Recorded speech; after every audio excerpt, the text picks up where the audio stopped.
नमस्कार मित्रांनो, इंग्लिश ग्रामरचा आपण पहिला व्हिडिओ याच्यामध्ये टाकतोय।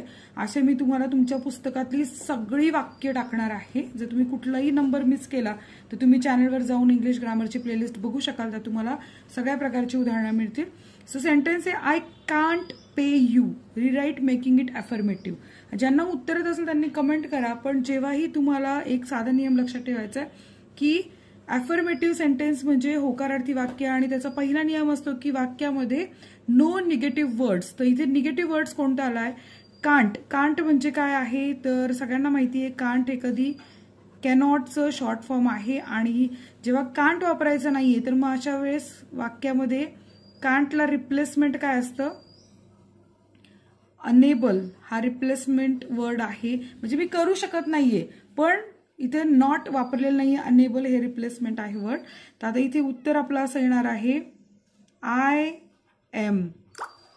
तर तुम्ही म्हणाल एम का टाकलेलं आहे, तर इथे आपल्याला हेल्पिंग वर्ब टाकायचा, I am unable to pay you. So ह्या प्रकारे वाक्याची रचना करायची आहे, वाक्यामध्ये या प्रकारचे अपेक्षित बदल करायचे। So I am unable to pay you हे आन्सर आले। किती मुलांचे आन्सर आले मला कमेंट करून सांगा। व्हिडिओ आवडल्यास लाईक करा, आणि जर तुम्हाला ग्रामरचं कोणतंही सेंटेन्स आवडत असेल मला फक्त कमेंट करा, मी तुम्हाला आन्सर कमेंट बॉक्समध्ये देईल।